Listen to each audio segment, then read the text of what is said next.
Hi guys, welcome to the hair family. आज मैं आप सबको स्मूथनिंग की एप्लीकेशन के बारे में बताना चाहता हूँ कि कैसे हम स्मूथनिंग की एप्लीकेशन करते हैं। अगर आप फ्रेशर हो, यहाँ पे अभी सीख रहे हो, तो हेयर फैमिली में आपका स्वागत है। मैं इसी तरीके से वीडियो बनाता हूँ ताकि मेरी जो हेयर फैमिली है, जो सब्सक्राइबर्स हैं, जो मेरे फॉलोवर्स हैं, चाहे वो स्नैपचैट पे हो, चाहे वो फेसबुक पे हो, चाहे वो इंस्टाग्राम पे हो, यदि अगर सोशल मीडिया प्लेटफॉर्म पे हो, तो उन सब के लिए मैं वीडियो बनाता हूँ ताकि उन सबको ज़्यादा सीखने को मिले। ठीक है, तो इस सेक्टर में वीडियो बनाते हैं। तो आइए वीडियो हम स्टार्ट करते हैं। पहले हम करेंगे फर्स्ट स्मूथनिंग एप्लीकेशन। टेक्सचर आपको दिख गया हुआ कर्ली है, जैसे कि बहुत ही ज़्यादा बेब्स है बालों में और बहुत ही ज़्यादा कर्ली है। ठीक है, तो अभी जो मैं स्मूथनिंग करने वाला हूँ, ये करने वाला हूँ स्टिक्स ब्रांड की। तो इंट्रो में आपने जो देखा, अब मैं स्टिक्स की एप्लीकेशन कर रहा हूँ। और ये एप्लीकेशन जो हो रही है वर्जन हेयर है, बिल्कुल एकदम कहीं से स्मूथनिंग वाले हेयर भी नहीं है, एकदम प्रॉपर वर्जन है। जिसमें वर्जन एप्लीकेशन हम वर्जन हेयर को कहते हैं, जिसमें हमारी कभी भी केमिकल नहीं लगा हुआ होता। जिसमें हमारा केमिकल हुआ होता है उसको हम वर्जन हेयर नहीं कहते, उसको हम केमिकल ट्रीटेड हेयर कहते हैं। जैसे समझ लाइक किसी ने मेहंदी लगा रखी है, तो किसी ने डाई लगा रखी होती है, तो किसी ने केमिकल करवाया हुआ होता है, तो उसको हम केमिकल ट्रीटेड बाल बोलते हैं। और वर्जन हेयर हम इसको कहते हैं जिसमें कोई केमिकल यूज नहीं हुआ होता है। ठीक है, अब हम वर्जन हेयर एप्लीकेशन स्मूथनिंग कर रहे हैं। स्मूथनिंग की एप्लीकेशन 2-3 तरह की होती है। एक होती है रीग्रोथ और एक होती है वर्जन हेयर एप्लीकेशन, एक होती है रूट एप्लीकेशन। ठीक है, तो इन तीन एप्लीकेशन होती है। हम पहले वर्जन हेयर की एप्लीकेशन के बारे में बात करते हैं, क्योंकि वर्जन हेयर की एप्लीकेशन सबसे ज़्यादा आती है। तो इस तरह हम वर्जन एप्लीकेशन कर भी रहे हैं। तो ये जो 2 टॉपिक है उसको मैं आने वाले टाइम पे क्लियर करूँगा। अगर आप कमेंट करोगे तो सब कुछ आपके कमेंट में डिसाइड होता है कि कैसे आपको काम सीखना है और कौन सी वीडियो आपको लानी है, या फिर कौन से आपको वीडियो में डालूँ आपके लिए जो आपको इजी बनाए। चाहे वो हेयर स्टाइलिस्ट के लिए हो, चाहे वो केमिकल ट्रीटेड के लिए हो, चाहे वो कलर के लिए हो, चाहे वो हेयर कट के लिए हो, चाहे वो कोई भी ट्रीटमेंट के लिए हो, चाहे वो हेयर फॉल ट्रीटमेंट क्यों ना हो। ठीक है, सो अगर आपको advance hair style, advance nail art भी सीखना है, अगर एडवांस नेल आर्ट की बुकिंग लेनी है, तो आपको डिस्क्रिप्शन में नंबर मिल जाएगा। प्रोफेशनल काम में कोई कमी नहीं होगी, और आपको अगर काम पसंद आए तो आप कॉल भी कर सकते हो। सैलून का एड्रेस भी मैंने डाल दिया डिस्क्रिप्शन में, तो वहाँ पे जाकर आप चेक कर सकते हो। और हाँ, अगर आपको फ्रीलांसिंग करवानी है, मतलब फ्रीलांसिंग की बुकिंग चाहिए आपको, तो इस नंबर पर कॉल कर सकते हो। हम लोग फ्रीलांसिंग सर्विस भी प्रोवाइड करते हैं। सो जो आपकी इनकी एप्लीकेशन है, वो हमने कम से कम मान के चलो 10 से 15 मिनट तक की एप्लीकेशन करी होगी। ठीक है, अभी हम जो कर रहे हैं एप्लीकेशन, ये रूट से लेकर एंड्स तक इक्वल कर रहे हैं। पहले मैंने जो सबसे पहले स्मूथनिंग क्रीम लगाई, वो मैंने रूट्स के पास ज़्यादा लगाई, उसको खींचकर मैंने नीचे लाया। ठीक है, अभी आप देखना, मैं सेकेंड ईयर का सेक्शन ले रहा हूँ, इसको मैं रूट्स के पास लगाया एकदम भरकर। उसके बाद उसको थोड़ा बहुत लेंथ पे ले गया, उसको रूट्स के जो क्रीम लगा दी मैंने रूट्स के पास, उसको मैं खींच के नीचे लाया।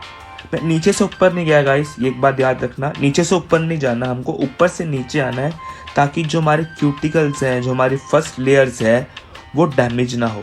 अगर वो डैमेज होगी तो आपके बाल ड्राई दिखाई देंगे, बर्निश हो जाएगी, स्टार्ट हो जाएगा बर्न होना। ठीक है, बर्न होना स्टार्ट हो जाएगा, बाल जल सकते हैं। सो हमको कभी भी जब भी हम केमिकल वर्क स्टार्ट करें, specially smoothening cream version hair पे, सो हमको ऊपर से नीचे लाना है, नीचे से ऊपर नहीं ले जाना, ऊपर से नीचे लाना है हमेशा। जैसे आप पतंग उड़ाते हो तो ऊपर से नीचे लाते हो ना मांझा, चाहे आप कुछ भी करते हो। मतलब मैं पतंग का एग्जाम्पल इसलिए दे रहा हूँ क्योंकि वो मेरे लिए ज़्यादा ईजी रहता है। वैसे बहुत लोग भी होंगे जिसके लिए एग्जाम्पल बहुत अलग अलग भी होगा। सो पतंग का एग्जाम्पल मैं इसलिए दे रहा हूँ क्योंकि वो मेरे लिए सही है। सो अगर आप लोग भी ऐसे करोगे एप्लीकेशन ऊपर से नीचे, तो आपका जो बाल है, जो टेक्सचर है, जो हमारे स्मूथनिंग क्रीम काम करने वाली है, वो अच्छी तरीके से करेगी, अच्छी तरीके से कोटेक्स पे पहुँचेगी। कोटेक्स पे जाकर हमारे परमानेंट बॉन्ड्स जो होते हैं, जिसमें हम डाई सेपरेट बॉन्ड कहते हैं, जो परमानेंट भी होते हैं और जो पानी के साथ मैश हो जाते हैं। मतलब जैसे आपने करली बाल है, अब आपके करली बालों में पानी डाला तो वो भारी हो गए तो सीधे हो जाते हैं, लेकिन जब सुखाते हैं हम लोग वो करली बाल वापिस हो जाते हैं, टेम्परेरी बॉन्ड ब्रेक हो जाता है। अब हम जो स्मूथनिंग हम करते हैं वो परमानेंट बॉन्ड में करते हैं, हमेशा परमानेंट बॉन्ड को ब्रेक कर रहे होते हैं। अब सपोज दैट हम जब स्ट्रेट बालों में पंपिंग करते हैं तो हम परमानेंट बॉन्ड में ही काम कर रहे होते हैं। जब तक हम परमानेंट बॉन्ड में काम नहीं करते, जब तक हमारा टेक्सचर जो है यहाँ पे स्ट्रेट नहीं होता, यहाँ पे कर्ल नहीं होता, ठीक है। अब इस क्रीम को लगाने का टेक्निक है 5 से 10 मिनट तक आपको मसाज करनी है। उसके बाद इसकी एप्लीकेशन कम से कम 5 से 10 मिनट तक करनी है लगातार, कहीं भी नहीं रुकना आपको। 5 से 10 मिनट तक इंटेंसिफाई करना है स्मूथनिंग क्रीम को। उसके बाद आपको लगाना है कंडीशनर लगाना है कम से कम 10 से 15 मिनट तक, ताकि आपके बाल जो है, जो आपके बाल के क्यूटिकल्स है वो बंद हो जाए, ठीक है। उसके बाद आपको करना है हल्का हल्का फिंगर ब्लास्ट ड्रायर, 100% करना है। पहले आपको टावल ड्राई करना है अच्छी तरीके से, लेकिन टावल ड्राई इतना जेंटली करना क्योंकि देखो सेंसिटाइज हो चुके हैं बाल अभी बहुत ही ज़्यादा हल्के हो चुके हैं। और सपोज दैट अगर आपके अभी जो उसके बॉन्ड्स है वो भी फिक्स नहीं हुए हैं, तो इसलिए जेंटली करना पड़ेगा ताकि बालों को ज़्यादा हार्म ना होए। अगर आप भारी हाथ से करोगे तो वो बाल ब्रेक होने के चांसेस ज़्यादा बढ़ जाते हैं, तो हल्के हल्के हाथ से करना। और हाँ, अगर आप जब आप स्मूथनिंग कर रहे हो तो कोशिश करना एक भी बाल आपका वेट ना रहे। 100% ड्रायर करना और जल्दी करना। फिंगर्स जितने जल्दी ओपन करके मारोगे उतना जल्दी बाल सूखेगा। अगर आप फ्रेशर हो तो कम से कम ज़्यादा 5 से 10 मिनट लो, 20 मिनट ले लो, कम से कम 20 से 25 मिनट भी चलेगा, इससे ज़्यादा टाइम मत लेना। 45 मिनट्स मत लेना और एक आधे घंटा ले लेते लोग, इतना मत लो। स्पीड में काम करो, डर के काम मत करो। पहले रूट्स के पास से सुखाओ, फिर मिडिल पे सुखाओ, फिर एंड्स पे जाकर सुखाओ। या फिर अगर आप बिल्कुल ही फ्रेशर हो, सपोज स्टार्ट ही कर रहे हो, आप लोग मॉडल पे कर रहे हो, स्टार्ट ही कर रहे हो, डमी में करते अब मॉडल पे करने लग गए, तो आपको क्या करना है, पहले रूट्स के पास नहीं करना, पहले आपको लेंथ के पास करना है, ठीक है। रूट्स के पास ड्रायर मत ले जाना, पहले लेंथ सुखाना, फिर रूट्स के पास धीरे जाना और दूर से ड्रायर करना। ड्रायर ऐसे करना चाहिए जैसे कि आपके हाथ जो है वो हिल रहे, मूव करे, ठीक है, समझ रहे हो। अब आ जाते हैं आयरनिंग पे।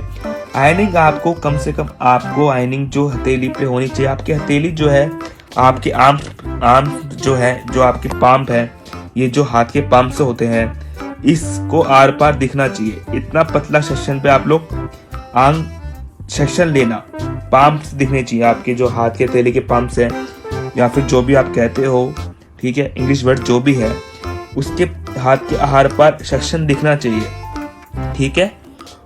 हाथ पे के आर पार सेक्शन दिखना चाहिए, जब जाके आपको सेक्शन शाइनिंग आएगी। इतना शाइनिंग आएगी, इतनी शाइनिंग आएगी, आपके बाल लाइटली चमकने लग जाएंगे और स्टेट अमेजिंग होगा। आपको रिजल्ट देखने में बहुत ही ज़्यादा मज़ा आएगा, ठीक है। आप इस सब टॉपिक जो है वो आप बारीक से समझो, बारीकी से ले जाओ, तब ले जाओगे। इसका समझने का टेक्निक बहुत ही ज़्यादा औसम है गाइस। और आपको कुछ नहीं करना, आपको कम से कम एक सेक्शन के ऊपर कम से कम 10 से 20 मिनट तक आयनिंग करनी है। 10 से 20 बार आयनिंग एक सेक्शन के ऊपर करनी है। और रूट्स के जो पास है बाउंस नहीं आना चाहिए। इतना पक्का सेक्शन में काम करना, चाहे 2 घंटे लगा दो आप आयनिंग में। सबसे इम्पोर्टेंट आयनिंग ही होती है आपकी, सबसे ज़्यादा इम्पोर्टेंट स्मूथनिंग के अंदर आयनिंग होती है। अगर गलती से भी वेव्स आ जाते हैं तो उसको बाद में रिपेयर करना पड़ता है। अगर आप कैरा स्मूथ कर रहे हो क्लाइंट की तो बेसिकली चलता है, इसमें कैरा स्मूथ होने वाला है। अभी मैं ग्लोबल और प्लस कैरेटिन की भी वीडियो बनाने वाला हूँ। इनके हल्का सा इसी चांस के लिए मैंने थोड़ा सा मैं समझा सकूँ, और वेव रह भी गया था, ठीक है। अभी आपको लास्ट पे पता चल जाएगा, इसमें थोड़ा सा कमी है वीडियो के अंदर। आप प्लीज़ कमेंट करके बताना कि कहाँ पे है, ठीक है। उसको मैं आपको पॉइंट 2 आगे वाले टाइम पे वीडियो पे, जब ये इनका कलर होगा ग्लोबल भी और कैरेटिन भी, वो वेव आपके सामने मैं रिजल्ट खोल के दिखाऊंगा कि कैसा हुआ है। सो चैनल को सब्सक्राइब करना, कि सस्पेंस में रहोगे तो अच्छा रहेगा कि कैसे करा सर ने बताने वाले हैं। सो आपको कम्प्लीटली आपको वीडियो समझ में भी आएगी, देखने में भी आएगी कि अगर आपको काम बेकार हो गया, सपोज आपके क्लाइंट को वेव्स आ गए स्मूथनिंग में, उसको इमीडिएटली रिपेयर कैसे करना है, ठीक है। जरूरी नहीं है कि आप बॉन्ड ब्रेक करने के लिए कैरेटिन ही लगाओगे, जरूरी नहीं है। सॉरी, स्मूथनिंग क्रीम दोबारा रिप्लाई करोगे, केराटिन से भी स्ट्रेट हो सकता है, क्योंकि केराटिन भी हल्का फुल्का कम से कम 70 to 60% तक स्ट्रेट करता है बालों पे। ठीक है, तो अगर वेव आ भी गया तो आपको ज़रूरी नहीं है आप स्मूथनिंग क्रीम लगाओ, तो केराटिन भी हल्की फुल्की लगा सकते हो अगर वेव आ गया तो। ठीक है, सो आपको आयनिंग जो करनी है, आपको आयनिंग जो स्लो करनी है, अब मैं बता देता हूँ आयनिंग का मेन रिजल्ट। ठीक है, इसको मैंने बहुत स्लो में रखा है, वो इसलिए रखा है कि आपको अच्छी तरीके से समझ में आए और मैं समझा सकूं। ठीक है, अब मैंने 90 डिग्री एंगल पे जो आयनिंग सेक्शन लिया है और रूट्स के पास, ठीक है, रूट्स के पास 90 एंगल पे आप लोग आयनिंग करोगे। हर किसी का 90 डिग्री ही आएगा सेक्शन जो आएगा, और सेक्शन हम जो लेंगे वो हॉरिजॉन्टल में लेंगे। इस सेक्शन को हम लोग कहते हैं horizontal section, post section, horizontal section. ठीक है, हॉरिजॉन्टल सेक्शन में लेंगे और स्लो आयनिंग करेंगे कम से कम 10 से 20 बार एक सेक्शन में, और उसके बाद हम लोग उसी सेक्शन को हम लोग क्या नाम है मर्ज भी करेंगे। जैसे आपने एक सेक्शन उठाया, उसको आयनिंग करी, फिर आपने उससे ऊपर का उठाया, उसको आयनिंग करके नीचे वाले बालों को आपको मर्ज करते करते चलना है साथ साथ। अगर मर्ज करते करते चलोगे तो आपके बालों को शाइनिंग बरकरार रहेगी। अगर शाइनिंग बरकरार रहेगी, कम से कम आप सपोज दैट आपके 1 से 1.5 साल तक स्मूथिंग चलती है, राइट, 1 से 1.5 साल तक स्मूथिंग चलती है, केराटिन नहीं चलती है गाइस, ये बात याद रखना। अगर आप केरा स्मूथ भी कर रहे हो तो आपको क्लाइंट को स्पेशली बोलकर चलना है, मैम देखो स्मूथनिंग अलग है, केराटिन अलग है, केराटिन प्रोटीन है, स्मूथनिंग केमिकल है। ठीक है, ये सब बोलकर चलना है आपको क्लाइंट को। आप जितना क्लाइंट से रियल रहोगे उतना क्लाइंट आपके साथ क्लोज होते जाएगा, आपके फैमिली की तरह, राइट। तो सच बोल के चलना कि मैम केराटिन अलग चीज है, स्मूथनिंग अलग चीज है। ओके, दोनों का प्राइस अलग अलग है, दोनों का काम अलग अलग है। ठीक है, हाँ केराटिन माना कि स्ट्रेट करती है, 70 to 60% तक स्ट्रेट करती है, बट परमानेंट स्ट्रेट नहीं करती है। उसका टाइमिंग होती है केराटिन की 5 से 6 महीने, 4 महीने से लेकर 6 महीने तक टाइमिंग रहती है। किसी की प्रोडक्ट की ज्यादा रहती है तो किसी की कम रहती है। प्राइस के अकॉर्डिंग काम है, प्राइस के अकॉर्डिंग ही दाम है। ठीक है, जैसे प्रोडक्ट है वैसा ही दाम है। जैसे जीके के केराटिन आप करवाना चाहोगे, आपकी शोल्डर तक लेंथ है तो जीके की केराटिन जो होती है 5000 तक होती है। ठीक है, अगर आपको ऑफर में लेना है तो ऑफर में भी है, ऐसा क्लाइंट को बोल के चलना है आपको। ठीक है, अब इसके बाद आ जाते हैं हम स्टिक्स के न्यूट्रलाइजर के बारे में। अब स्टिक्स का जो न्यूट्रलाइजर होता है, इसकी टाइमिंग अगर वर्जिन हेयर है तो इसकी टाइमिंग जाएगी कम से कम 15 मिनट, हद से ज्यादा 15 मिनट, या फिर 10 मिनट से ज्यादा ऊपर, 15 मिनट से ज्यादा ऊपर मत रखना। इसके अंदर नेचुरल हीट होती है जो बालों को फिक्स करती है। तो आप जब आयनिंग कर दिए, रिपीट आपने आयनिंग खत्म कर दी, ठीक है, तो आप क्या करोगे, आप लोग इसको 10 से 15 मिनट रुकोगे, बालों को स्टे होने देगा, ठंडा होने दोगे। क्यों होने दोगे? कि आपकी न्यूट्रलाइजर में ऑलरेडी हीट है, ऑलरेडी न्यूट्रलाइजर के अंदर हीट होती है। भले ही ठंडा प्रोडक्ट है, वो माइल्ड प्रोडक्ट है, बट हीट होती है। ठीक है, माइल्ड प्रोडक्ट भले ही है, माइल्ड प्रोडक्ट भले ही है, मगर वो भी कहीं ना कहीं हीट देती है बालों के अंदर। तो इसकी जो टाइमिंग होने वाली है, इसकी टाइमिंग होने वाली है 10 से 15 मिनट तक, इससे ज्यादा नहीं। और इसके अंदर सेक्शन जो हम जो लेंगे 3 फिंगर से 2 फिंगर से ज्यादा नहीं लेंगे, क्योंकि माइल्ड प्रोडक्ट है। अगर 2 फिंगर भी ले लिया बहुत है, अच्छा खासा है। अगर आपकी एप्लीकेशन स्ट्रॉन्ग है, ठीक है, आपकी एप्लीकेशन बहुत ही अच्छी है, काम करने का तरीका रूट्स के पास से लेकर एंड तक है, तो आप इसको कर सकते हो 3 फिंगर में, मगर 2 फिंगर लेकर ही चलना, क्योंकि माइल्ड प्रोडक्ट है। 1 इंच का लोगे तो प्रोडक्ट फिसल जाएगा हाथ से। ठीक है, तो थिक सेक्शन रहना 2 फिंगर तक बहुत है। उसके बाद उसी सेक्शन को कॉम करना, इन बस फ्लेक्शन अच्छी तरह होना चाहिए और बार बार कॉम यूज मत करना। अब बारी आ जाती है इसकी टाइमिंग की। टाइमिंग आपको यही रखनी है 10 से 15 मिनट, इससे ज्यादा मत रखना। और फिर अगर वर्जिन हेयर है तो सबकी टाइमिंग अलग अलग है। अगर आप कमेंट करोगे तो केमिकल ट्रीटेड बार भी लाऊंगा। ठीक है, सो आप ये स्ट्रक्चर देखो, स्मूथिंग देखो कैसी लग रही है, शाइनिंग आ रही है, बहुत ही अमेजिंग रिजल्ट है। तो guys, the hair lover family को सपोर्ट करना, और वेव कहाँ पे है कहाँ पे नहीं है सब बताना, कैसा टेक्सचर लगा और कैसा काम लगा। अगले दिन इसी वीडियो के साथ में मिलूंगा। Bye bye guys.